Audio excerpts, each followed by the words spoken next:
Nossas vidas, a mudança é inevitável, a perda é inevitável. A felicidade reside na nossa adaptabilidade para enfrentar aquilo que não é bom. Essa é uma frase atribuída a Buda, mas o que eu queria colocar aqui é como viver com as perdas que sempre estão presentes em nossa vida. Antes de continuar, roda a vinheta.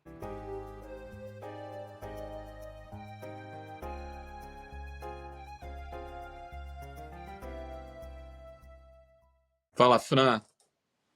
Fala, Elvio, tudo bem? Tudo bom? E você? Hoje a gente Joia. vai falar um pouquinho sobre luto, né? E eu queria trazer aqui primeiro, vamos dizer assim, uma premissa para o nosso episódio de hoje. Eu queria falar um pouquinho de como a gente vai enxergar esse luto.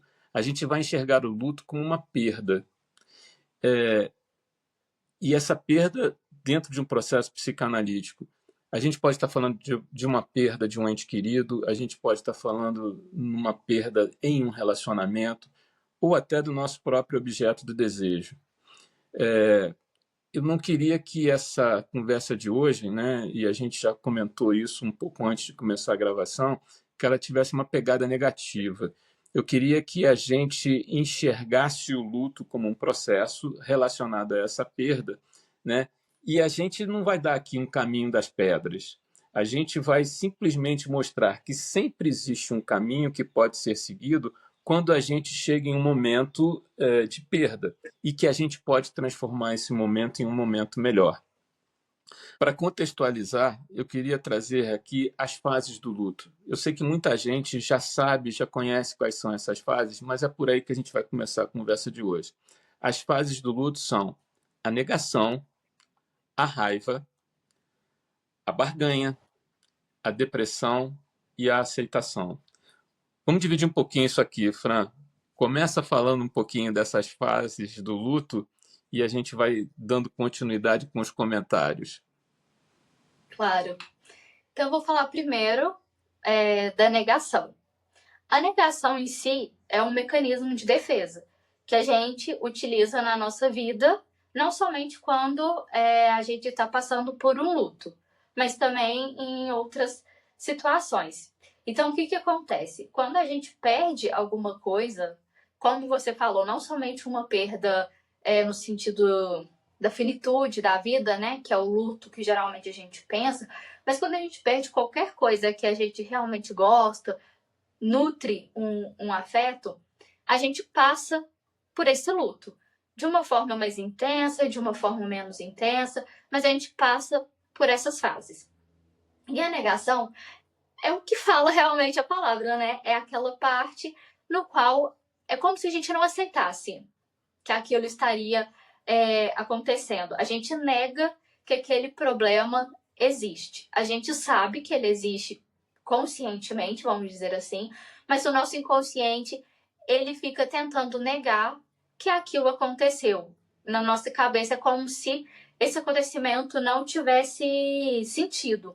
Então, muitas vezes, a pessoa não vai querer falar sobre o assunto, até porque quanto mais a gente fala sobre determinada coisa, mais ela vai se tornando real.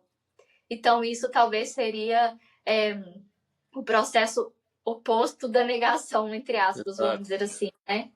Porque dar nomes é você falar que aquilo tem uma existência, é você começar a aceitar, que é uma das fases que a gente vai falar mais pra frente. E a pessoa começa a procurar desculpas para não aceitar essa determinada realidade.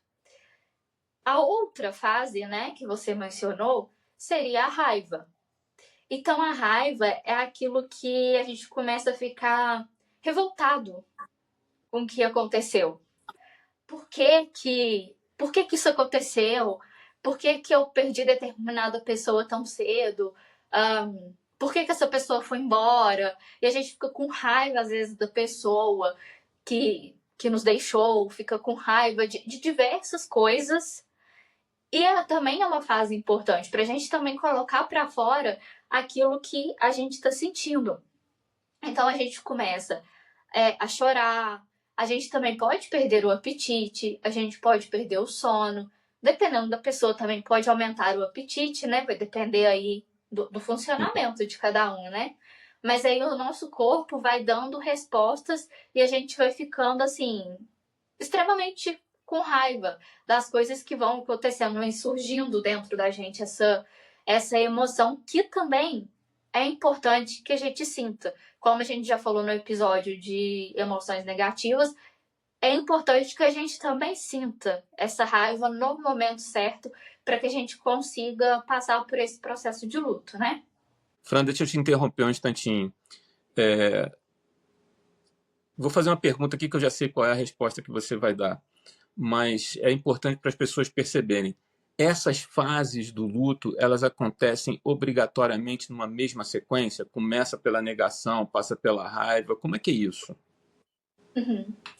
Na verdade, não, né? Como todo modelo, a gente precisa de algo mais didático para que a gente possa seguir. Então, isso daqui é um modelo feito por uma psiquiatra, mas tem até algumas questões a respeito desse modelo, porque, como a gente sempre diz, nós somos seres humanos únicos. Então, assim, há esse questionamento: será que todo mundo vai passar por todas essas fases? Será que só existem essas fases, né? Mas vamos dizer assim, em um termo geral, eu acredito que, basicamente, todos nós passamos em determinada intensidade por cada uma dessas fases, cada um com o seu jeito. Às vezes uma pessoa sente mais raiva, a outra fica mais tempo na negação. E assim, e não necessariamente, como você falou, a gente vai seguir essa ordem. Às vezes a gente tá com raiva, às vezes a gente começa a ficar num momento mais depressivo, às vezes também elas podem ocorrer concomitantemente, às vezes a gente tá com raiva e um pouco depressivo também. Então, assim, é um processo de que, às vezes, eu já tô quase lá na aceitação, mas acontece alguma coisa, eu volto para o meu processo depressivo, e quando a gente fala que processo depressivo não é a patologia a priori, né? Se você passa pelo luto de forma saudável, não é a patologia, mas sim esse sentimento depressivo pela perda. Então a gente vai indo, vai e volta, depende do funcionamento de cada um, depende também do tipo de perda que a gente está tendo naquela situação e também até de como a gente está naquela. Quando a gente teve aquela perda, né? Tem vezes que a gente tá com o emocional mais forte, vamos dizer assim, né? Tem vezes que a gente tá com o emocional já mais abalado e acontece alguma coisa e mexe muito mais com a gente. Então, assim, a gente passa de uma forma pragmática, vamos dizer assim, cada fase, mas é uma questão didática. Cada um vai sentir de uma forma e de uma intensidade, e as ordens vão se alternando durante todo o processo. Eu coloquei esse ponto aqui, Fran, porque assim eu já tive situações na clínica, né, onde a pessoa está num processo de luto e ela chega lá na aceitação e de repente ela volta e começa a negar tudo novamente. E foi muito interessante a pessoa chegando para mim dizendo assim, mas eu já estava na fase de aceitação, porque hoje a gente tem isso tudo disponível na internet. A pessoa entra lá, consulta e vê quais são as fases do luto. Então ela acha que vai entrar na negação e vai terminar na aceitação e ponto. O luto acabou, bora, né? Uhum. Não, não é isso. Exatamente o que você falou. Deixa eu continuar um pouquinho aqui com as fases. Vou pegar mais duas fases aqui para falar. É, a próxima frase a próxima fase seria a barganha ou negociação. Antes de falar da barganha e negociação, vou contar uma situação que eu passei aqui. Eu estava conversando com uma pessoa em espanhol sobre barganha e eu tive que buscar a explicação. Essa pessoa leu barganha em português, porque ela estava no Brasil, e não sabia o que era barganha. Barganha é uma palavra que só existe em português. Na verdade, por isso que a fase se chama barganha ou negociação. É de fato um momento que a gente vai negociar a perda que a gente teve. A gente cria uma fantasia de que aquela perda pode ser impedida. A gente cria uma fantasia dizendo assim, não, mas eu posso reverter isso que aconteceu, seja o que for, às vezes até numa situação de luto por falecimento. É como se a pessoa que tivesse falecido possa reviver e voltar ao nosso convívio. É uma coisa bastante difícil, né, da gente entender como é que funciona isso daí quando chega num estágio onde realmente essa barganha se torna extremamente forte. O que aconteceu não vai poder ser revertido, mas a pessoa acredita que pode reverter. Ela começa a buscar, então, estratégias de como é que ela pode fazer a reversão dessa perda. E esse processo é um processo talvez o mais difícil dessas fases aqui, porque a pessoa fica nesse meio do caminho entre a realidade e a fantasia para saber que até que ela consiga, de fato, perceber que ela não tem como reverter aquela perda. A outra fase que a gente citou aqui anteriormente seria a depressão. E, de novo, como você falou, não estou falando de um processo depressivo tradicional psicanalítico. Eu estou falando de um momento de tristeza, vamos dizer assim. As fantasias se acabaram, a pessoa começa a perceber que ela não pode reverter aquela perda que ela teve. A sensação de vazio chega definitivamente e se instala na gente. Quando essa sensação de vazio se instala, o que acontece? É o famoso cair a ficha, né? Cai a ficha de que aquilo aconteceu, não pode ser revertido, e aí, o que eu faço? E nesse momento é que vem a tristeza, que eu falei aqui. Pode acontecer da pessoa começar a se isolar, não querer ter mais proximidade com outras pessoas, ela se fecha, começa a se sentir cansada, padrão típico de situações depressivas, né?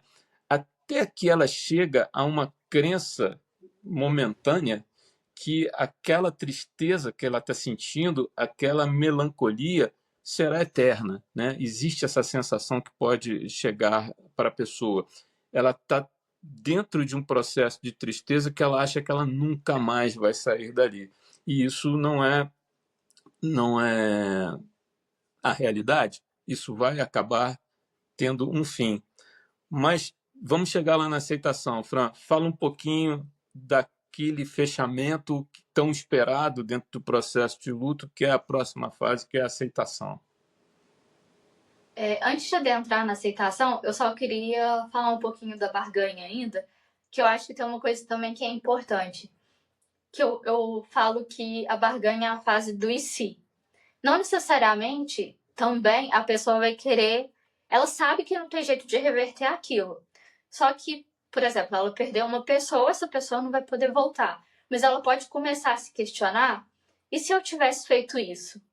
É como se Sim. ela começasse a se culpabilizar ou tentando achar hipóteses de que aquele resultado teria sido diferente se tivesse acontecido alguma coisa.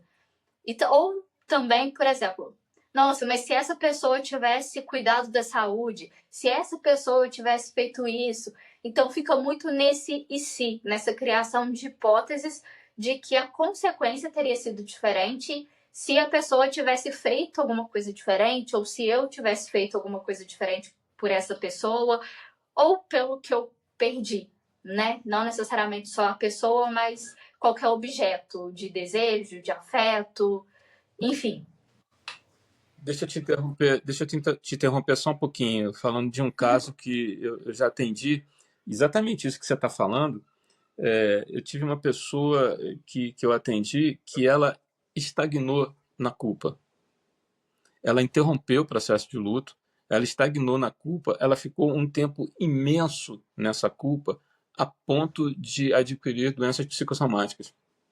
Então, assim, Uhum. isso que você falou é importante, porque, veja bem, se essa culpa chega e a culpa entra no momento da barganha de uma forma muitíssimo forte, essa culpa pode se instalar e ficar ali durante muito tempo. Isso que você falou é extremamente importante. Sim, eu acho que a gente vai até falar um pouquinho mais da culpa aqui mais pra frente, mas Sim, essa questão da culpa, ela é realmente uma coisa que, inclusive tem episódio sobre culpa aqui, mas é uma coisa que adoece muito. E não necessariamente, né, já que a gente tá falando da barganha, se caso a gente tivesse feito outra coisa, a consequência ia ser diferente. A gente não tem essa garantia. Mas não é assim que funciona. E, de novo, é importante a gente passar por todos os processos. Isso não quer dizer que a gente não tem que passar pelo processo da barganha. Ele também é necessário. Só não pode fazer igual você falou. Ficar ali parado, paralisado, porque Exato, aí você não continua o seu processo. Você fica preso dentro exato. desse processo e vai criando doenças psicossomáticas, enfim. Então, eu vou trazer aqui, caso, né, todo esse processo ele siga de uma forma saudável, a gente começa a chegar na aceitação. Então, essa realidade dessa perda, ela vai começar a ser aceita, a pessoa vai compreender que essa superação vai fazer bem para ela, é claro, tem a saudade, de vez em quando a gente pode revisitar a dor, a gente lembra da pessoa, mas ela já sabe da pessoa ou da perda, né? Acaba que a gente sempre fala pessoa, mas da perda em si. Mas a gente sabe que aconteceu, que a gente já superou, que o que restou foi aqueles momentos bons, né? Que a gente teve com aquela pessoa, ou com aquilo que a gente perdeu. E aí a gente vai tendo um conforto emocional e a energia, vamos dizer assim, de começar a seguir em frente, fazer novas conexões, viver a vida de uma forma mais leve e sempre lembrando que o que aquela pessoa trouxe de bom para nossa vida, o que aquilo que a gente perdeu trouxe de bom para nossa vida. Até aquele objeto, agora quando eu falo de objeto, eu falo de objeto, porque a gente também pode sentir luto ao perder um objeto. A gente pode sentir luto, sei lá, por quebrar uma caneca que a gente ganhou de uma pessoa extremamente importante ou de uma viagem muito bacana que a gente fez. Então, isso também é um processo de luto, né? Isso também é importante a gente sentir. Se uma pessoa fala, nossa, isso é só uma caneca. Não, isso tinha um significado para você. Não é só o material, mas o significado que isso representa, que você perdeu, né? Então é importante sentir isso, independentemente do tipo de luto que você está vivendo naquele momento, né, Elvio? Tem duas coisas que eu queria trazer aqui. A primeira é em relação a essa busca da coisa perfeita, e quando a gente perde a coisa perfeita, a gente entra num processo de luto. Eu tinha um amigo que morava em Tiradentes, o nome dele é Ian Guest, e ele fez um documentário sobre a vida dele que se chama O Imperfeccionista. Isso está no YouTube para quem quiser ver. E ele fala num determinado momento do documentário uma coisa extremamente interessante. Ele fala que ele morou em 5 lugares maravilhosos na vida dele e que quando ele chegava em cada um desses lugares, ele dizia: Nossa, isso aqui é um lugar maravilhoso e eu vou viver para sempre nesse lugar. E aí aconteceu alguma coisa na vida dele, ele tinha que mudar de lá. E ele conta exatamente como é que era esse processo de luto, de abandono daquele local, indo para um outro local desconhecido, que ele depois achava que era o próximo lugar maravilhoso que ele ia viver o resto da vida dele e nunca mais ia sair dali. Então, ele conta, é muito interessante isso, ele conta no documentário como eram os processos de luto que ele passava por abandonar um lugar que ele queria viver o resto da vida dele. A outra coisa que eu queria trazer aqui para a gente refletir em relação ao luto como um todo é o tempo. Né? A gente já falou sobre isso aqui em um episódio, eu acho que é interessante para quem quiser assistir esse episódio, que a Fran vai botar no card. É, o tempo, a gente já falou isso naquele episódio, que ele é um elemento finito e irrecuperável. Né? Então, ele é finito, ele é irrecuperável, mas ele existe, ele acontece, e nesse caso aqui ele é extremamente necessário. Todo mundo já deve ter escutado um dito popular dizendo que o tempo cura tudo. Não é bem assim, né? Mas se a gente for pensar, uma coisa que as pessoas ficam às vezes muito ansiosas num processo de luto é querer que essas fases aconteçam em 10 minutos, né? Que isso aconteça na velocidade do desejo e não na velocidade da emoção. Então, cada um tem seu tempo, cada pessoa tem seu tempo, cada situação de perda passada vai ter o seu tempo de luto. E eu acho que é importante a gente ter isso em mente quando a gente começa a entrar nos processos de luto ou nas etapas do luto, se já está dentro do processo, mas é importante saber que o tempo ele não vai deixar de acontecer, ele é necessário. E aqui, Elvio, eu também quero complementar com as consequências que essas etapas vão trazer para a nossa vida, vamos dizer assim, né? A primeira consequência que eu quero trazer seria reconstrução. Essa reconstrução, a gente pode fazer uma metáfora como se fosse uma casa, né? É como se a gente perdesse, ela ruísse, quebrasse, e a gente conseguisse juntar os cacos e começar a reconstruir. Então, a gente, de uma certa forma, a gente se quebra e vai juntando esses cacos, a gente começa a se adaptar com essa perda, a gente vai procurando formas, vai arrumando formas de se adaptar a ficar sem essa pessoa, sem esse objeto de desejo, de afeto, né? A gente começa a nos encontrar nesse lugar, sem isso, né? Sem esse objeto. Então, eu acho que se eu fosse pegar uma frase para, vamos dizer assim, resumir o que seria essa reconstrução, seria um processo ativo de se reinventar.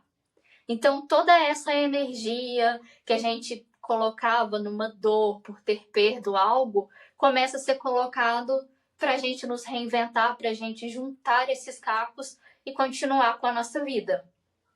E uma outra questão seria a esperança. A esperança de que a gente vai ter uma boa vida novamente, que a gente vai conseguir seguir em frente, mesmo sem esse objeto, né? Mesmo sem essa pessoa. Então a gente tem a esperança de que a vida ainda é boa, de que a gente ainda pode fazer muitas coisas, né? Que a gente ainda pode encontrar prazeres, que a gente ainda pode ser feliz novamente, né? Porque dependendo da perda, a gente pensa que a gente nem vai conseguir ser feliz, dependendo do que a gente está perdendo. Mas a gente consegue ver que a gente vai conseguir ser feliz e ainda ter uma vida boa com o que nos restou no sentido do que ainda nós temos, né? Para viver. Então, eu acho que é muito interessante essas duas consequências. Eu acho que essas duas consequências estão muito dentro da aceitação, mas eu acho que é uma forma da gente expandir, para a gente começar a compreender que é um processo também, Elvio, que é um processo um pouco lento, em certo sentido. Reconstruir, juntar os cacos, reconstruir uma casa é complicado. De vez em quando é incômodo, né? Isso dói, isso também traz dor. A aceitação, eu acredito, né, que também traz dor. Porque às vezes a gente traz uma questão de aceitação e parece que assim, quando eu aceitar, eu não vou sentir mais nada de ruim.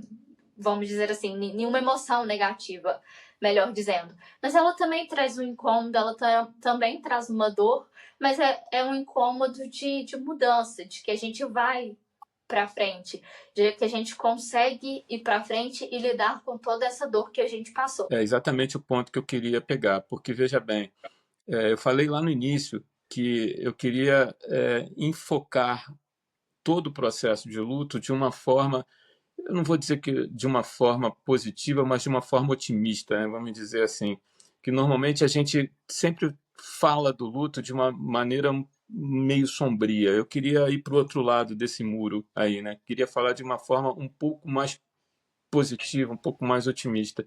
Porque veja bem, se a gente pegar principalmente as consequências que você acabou de falar agora, que seriam a reconstrução e a esperança, se a gente já sabe que a mudança é inevitável, que a perda é inevitável, a gente falou isso lá na frase de abertura, entender o processo do luto e, vamos dizer assim, comprar essas etapas de uma forma mais firme e mais positiva, seria o melhor caminho, né? Eu sei que isso não é fácil, o que eu estou falando aqui não é alguma coisa que a gente estale o dedo e vai conseguir fazer, mas como a gente pode diminuir a dor, né? Como é que a gente pode diminuir o sofrimento, como é que a gente pode perceber melhor o que está acontecendo e trabalhar isso de uma maneira que a gente consiga é, passar pelo luto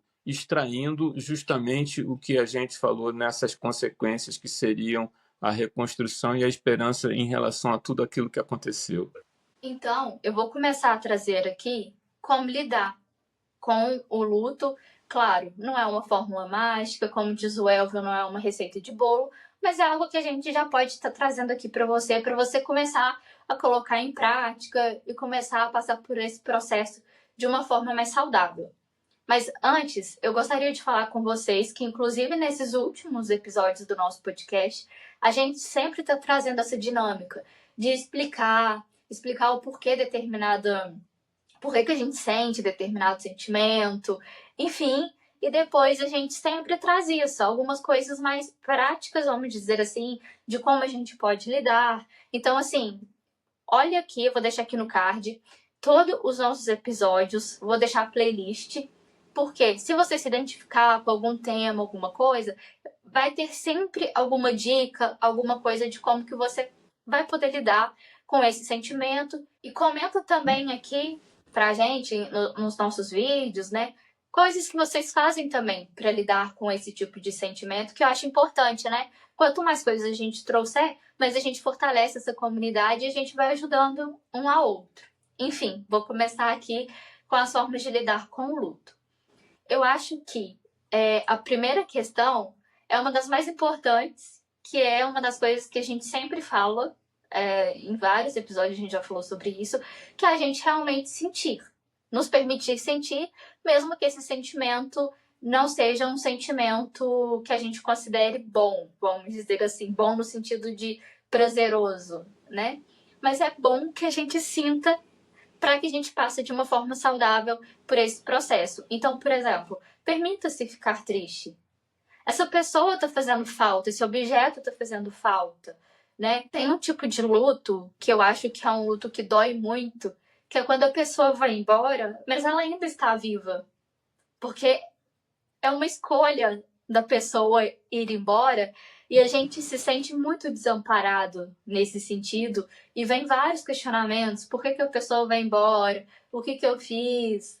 Né? Então, assim, eu acho que é uma dor que acaba sendo muito intensa, mas permita-se também ficar triste quando isso acontece. É necessário, sabe? É necessário chorar, é necessário colocar para fora, é necessário ter o seu tempo de tristeza, vamos dizer assim, para que você consiga superar futuramente, para que você consiga chegar no momento de aceitação de uma forma saudável, né? A gente já falou um pouquinho anteriormente, mas eu vou dar uma pincelada. Evite ficar incorporando a culpa, tanto de um fim de um relacionamento, quanto por ter perdido determinada pessoa, se eu tivesse feito isso. É muito do e se de novo, né? Se eu tivesse ajudado de tal forma, se eu tivesse falado, né? Assim, muitas vezes a culpa não cabe a nós. Não tinha realmente o que a gente fazer, né? Essa pergunta, o que poderia ter sido feito, não garante que a consequência do que ocorreu seria diferente. Então, é claro, a culpa também é um sentimento que é inerente a nós, a gente sente culpa. Mas não deixe que isso te tome, te paralise. Sinta só pelo processo, porque você precisa naquele momento. A barganha também é importante. Mas vai tentando compreender que a culpa não é sua. Aquilo ocorreu e a gente vai ter que aceitar que que as pessoas vão embora, que a gente perde outras. Enfim, a vida é feita de perdas, né? De idas e vindas. E nem tudo é nossa culpa. Exatamente, Fran. Eu queria colocar agora aqui alguns outros pontos, né, que vou dar continuidade ao que você falou, mas que eu também tenho visto na clínica e que são bastante importantes. Eu acho que é o seguinte: se a perda aconteceu, a gente precisa se despedir do objeto da perda. E Quando eu estou falando aqui objeto da perda, eu estou falando do objeto psicanalítico, né? Não do objeto físico em si. Vamos nos despedir da pessoa que nós perdemos, né? Seja a pessoa que saiu do nosso relacionamento, a pessoa que deixou essa nossa dimensão aqui. Pode ser uma moradia, pode ser uma casa que nós tínhamos, que vamos mudar, seguindo aqui o exemplo que eu dei anteriormente do Inhagest. Se eu vou mudar de cidade, se eu vou mudar de casa, vamos nos despedir da nossa casa. Um trabalho que a gente troque, né, ou que a gente seja demitido do trabalho. De repente, a gente tem uma relação muito próxima com aquelas pessoas com quem a gente vivia, com aquela função que a gente desempenhava. Então, vamos dar um tchau para esse trabalho. Um animal de estimação, isso acontece bastante, né? Um animal de estimação que pode ter um significado muito forte, muito importante para a gente e que tem o momento da sua finitude. Também acho que é legal, nessa reconstrução, né, vamos dizer assim, a gente revisitar os bons momentos que nós tivemos com aquele objeto da perda. O que aquilo traz para a gente de memória positiva? O que a gente tem de alegria registrada justamente para a gente poder contrapor o sofrimento que chega no momento da perda, né? Vamos dizer assim, eu sempre falo isso para as pessoas mais próximas. Eu não tenho religião, não sou católico praticante, mas uma das coisas mais importantes que o Papa Francisco falava é justamente que a gente precisa trazer alegria para a nossa vida. Então, talvez essa alegria que chegue na nossa vida nesse momento possa se contrapor ao sofrimento e à dor que a gente está sentindo justamente pela perda do objeto do nosso desejo. Reorganizar e tomar as rédeas da nossa vida. Eu acho que esse é o ponto que a gente está colocando aqui. Você acabou de falar em relação a isso, a vida continua, né? A gente não pode parar a vida dentro de um processo de luto, estagnar e ficar ali durante um tempo, entre aspas, infinito. É por isso que a gente puxou, vamos dizer assim, esses momentos de reorganização e de esperança que são decorrentes da fase de aceitação. Sim. Para complementar, eu só quero trazer a questão de realmente a gente falar. A psicanálise é a cura pela fala, né? Então, assim, é importante que a gente fale, que a gente coloque para fora, sem medo do julgamento externo ou do nosso próprio julgamento daquilo que a gente está sentindo, né? Se você acredita que você não tem ali pessoas que você possa conversar e compreender o que você está passando, procure uma ajuda profissional para te ouvir. É importante a gente nomear, como eu disse anteriormente. Isso é um processo de aceitação, entender que o incômodo existe, que a perda existe e que a gente precisa de ter esperança e de ter energia para seguir em frente, né? Que a gente não coloque toda essa energia na dor, mas num futuro que a gente possa viver lembrando dessa pessoa com muito amor, com muito carinho, ou desse objeto psicanalítico com muito amor, com muito carinho, mas que a gente também consiga ter uma vida prazerosa, que muitas vezes, né, falando aqui na questão de uma pessoa que a gente perdeu, muitas vezes seria o que a pessoa queria também para nossa vida, que a gente ficasse bem, que a gente conseguisse seguir em frente. Com isso, eu gostaria de perguntar se eu posso ir para o encerramento, se você quer complementar com alguma coisa. Fran, encerramento com você. Tá certo. Então, gente, comenta aqui se você estiver passando por algum momento, se você já passou, né? Vamos compartilhar com todo mundo, contar um pouco as nossas experiências. Eu acho que é importante, né? A gente mostrar como que a gente passou por essas experiências, dar outras dicas, falar se você também usou alguma dessas dicas para passar por esse momento.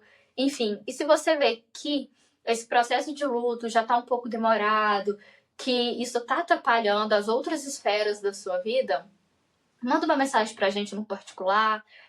O nosso Instagram é @falooucalo, pode mandar por lá. Ou também eu vou deixar aqui o meu WhatsApp. Se você quiser falar com o Elvio, é só mandar uma mensagem para mim falando que você gostaria de falar com ele. Se você quiser falar comigo, só falar que você gostaria de falar comigo, enfim, que a gente está aqui para dar todo o suporte psicanalítico, toda a ajuda que você precisar, tá bom? Não espere piorar a situação para procurar uma ajuda, né? Se você já vê um sinal, um alerta, já procure. Bom, se você gostou do episódio, curta, compartilhe. Se você ainda não é inscrito, se inscreva no nosso canal. Gostaria de agradecer a quem já está assistindo a gente tem um tempo. Se você ainda não assistiu, maratone aqui através da nossa playlist, todo o nosso podcast que tá muito bacana, tá bom? E é isso. Até terça-feira que vem. Tchau! Tchau, pessoal.